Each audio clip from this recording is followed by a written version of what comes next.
حاجیوں کے روپ میں یزید کی طرف سے کم و بیش 30 افراد کمانڈوز ٹائپ وہ حرم میں داخل کیے جاتے ہیں تاکہ وہ کسی بھی رش کے مقام پر حضرت امام حسین علیہ السلام کو شہید کر دیں۔ یہ وہ مبارک سرزمین، یہ وہ مبارک امن والا شہر، یہ وہ مبارک حرم جس کے لیے حضرت ابراہیم خلیل اللہ علیہ السلام دعا مانگ رہے ہیں کہ یا اللہ اس شہر کو امن والا بنا دے۔ اس شہر کی حرمت کو مد نظر رکھتے ہوئے حضرت امام حسین علیہ السلام مکہ مکرمہ سے، بیت اللہ سے، کعبہ سے رخصت ہو کر آپ کربلا کی طرف گامزن ہو جاتے ہیں کہ ہماری شہادتوں کے سبب سے اس شہر کے امن پر، اس کی حرمت اور تقدس پر کوئی حرف نہ آئے۔ دوسری بات جو ہے وہ اس ضمن میں یہ ہے کہ حضرت امام حسین علیہ السلام اگر یہاں شہید کر دیے جاتے تو قاتل گمنام ہو جاتا ہے کہ کس نے شہید کیا ہے۔ یہ ایک بہت اہم بات ہے اور بہت سمجھنے والی بات ہے۔ لوگ یہ کہتے ہیں کہ جی اتنا حاجیوں کا رش تھا، معلوم نہیں کون شہید کر گیا، کون کس طرح سے ہو گیا۔ آپ کو یہ معلوم تھا کہ ہماری شہادتوں کی منزل مکہ نہیں بلکہ کربلا ہے، اس لیے آپ اعظم کربلا ہوئے۔ اہل کوفہ کے خطوط کا آنا، دیگر یہ سب عالم اسباب ہے، اور ہر کام کا دنیا میں اس جہاں میں کوئی نہ کوئی سبب بنتا ہے۔ آپ مکہ مکرمہ سے رخصت ہوتے ہیں اور اس میں آپ کی اس سے آگے جو حکمت ہے کہ حضرت عبداللہ ابن عمر رضی اللہ تعالیٰ عنہما،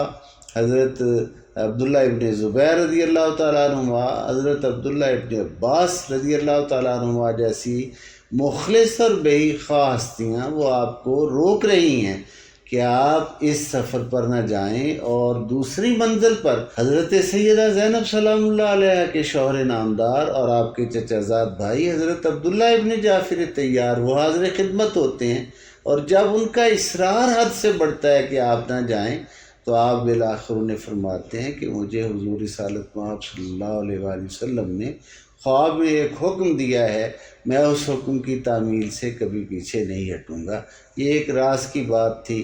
جو راز کے جملے تھے جو انہوں نے کہہ دیے۔ سوچنے والی بات یہ ہے کہ جب تمام ہستیاں یہ فرما رہی ہیں کہ خدا نخواستہ اس سفر میں آپ شہید نہ کر دیے جائیں، کوفہ والے بادہد ہوتے ہیں، تو میں اپنے ناظرین و سامعین کی توجہ چاہتے ہوئے عرض کرنا چاہوں گا کہ جس حسین پاک کے بابا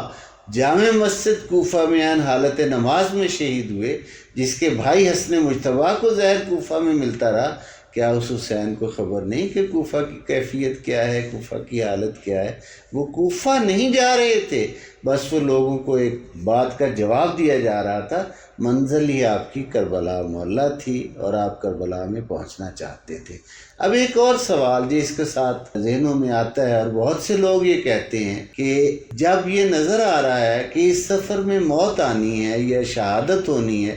تو پھر اس کی طرف کیوں بڑھا جا رہا ہے؟ ایسا کرنے سے گریز کرنا چاہیے تھا، ایسا کیوں کیا جاتا؟ یہ تو بہت ہی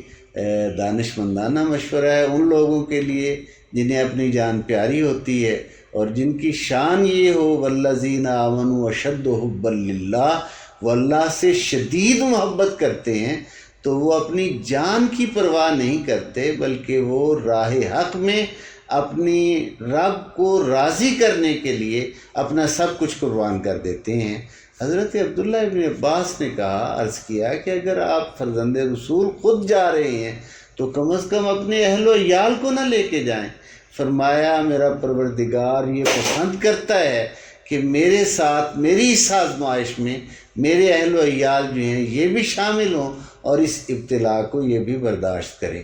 آخر میں اپنی گفتگو کو بہت ہی مختصر کرتے ہوئے آپ کو یہ اہم ترین پیغام دینا چاہتا ہوں کہ 8 ذی الحج سے 2 دن بعد 10 ذی الحج کو ہم ایک عظیم دینی کام سر انجام دیتے ہیں جو حضرت ابراہیم خلیل اللہ علیہ السلام کی سنت بھی ہے اور حضرت جناب محمد مصطفیٰ صلی اللہ علیہ وآلہ وسلم حبیب خدا کی بھی سنت ہے۔ ذرا غور کیجئے کہ وہ سنت ہم کیوں سر انجام دیتے ہیں۔ حضرت ابراہیم خواب دیکھتے ہیں، اپنے بیٹے سے تذکرہ کرتے ہیں، جناب اسماعیل ذبح ہونے کے لیے تیار ہو جاتے ہیں۔ حضرت ابراہیم بیٹے کو لے کر میدان مینا میں پہنچتے ہیں، لٹاتے ہیں، گلے پر چھری رکھ دیتے ہیں۔ گویا حضرت ابراہیم سے اس عمل کی ابتدا کروائی گئی کہ جب آپ کا رب آپ سے بیٹوں کی قربانی طلب کرے تو اس وقت بیٹوں کو بچایا نہیں جاتا بلکہ اپنی رب کی رضا کے سامنے قربان کر دیا جاتا ہے۔ یہ اس لیے آغاز کروایا گیا کہ کل کو جب حسین بچوں کو لے کر، اپنی جان کو لے کر جب میدان کربلا میں جائیں گے تو کوئی عقل ناقص کا مارا ہوا یہ نہ کہے کہ جی ادھر کیوں آئے تھے، کیوں اپنی جان گنوا دی۔ ارے یہ سنت خلیل ہے، جب وہ پسند کرے کہ لے آؤ علی اکبر کو، لے آؤ عباس کو، لے آؤ علی اصغر کو، تو حسین وہ عاشق رحمان ہے جو اپنے گھر میں کچھ بھی نہیں رکھتا، سب کچھ اپنے مالک کی رضا پر قربان کر دیتا ہے۔ ہمیں حضرت امام حسین علیہ السلام کی اس عظمت پر ہی نظر رکھنی چاہیے کہ وہ حضور کی آغوش کے پروردہ ہیں اور ان کی تمام تر تربیت بارگاہ نبوی میں ہوئی، اور پھر جو لعاب دہن چوس کر آپ زبان اقدس، زبان رسول چوس کر آپ پروان چڑھے تھے، جس فراست سے آپ آنے والے وقت کی کیفیت کو ملاحظہ کر رہے تھے، اس کا اندازہ باقی سبھی ہستیاں اپنے اپنے مقام پر محترم ہیں، لیکن اس کا اندازہ پھر بعد میں ہوتا ہے جب یزید کی طرف سے مدینہ طیبہ کو بھی پامال کیا جاتا ہے، مکہ مکرمہ کو بھی پامال کیا جاتا ہے۔ تب حسین کی عظمت سمجھ میں آتی ہے کہ حسین کس قدر عظمت والے عاشق پروردگار تھے کہ مدینہ کے حرم کا بھی تقدس پامال نہیں ہونے دیتے اور مکہ کے حرم کا تقدس بھی پامال نہیں ہونے دیتے۔ ایک اللہ کے حبیب نے حرم بنایا مدینہ، ایک اللہ کے خلیل نے حرم بنایا مکہ۔ حسین دونوں حرمین جو ہیں ان کے تقدس کو بچا کر اپنی جان کا نذرانہ کربلا کے تپتے ہوئے ریگزار میں حضور کے فرمان کے عین مطابق 3 دن کی بھوک اور پیاس کے ساتھ شہید ہوتے ہیں اور اپنے شہزادگان کے ساتھ شہادت کا جام نوش کرتے ہیں۔ اس شہید اعظم کی عظمت کو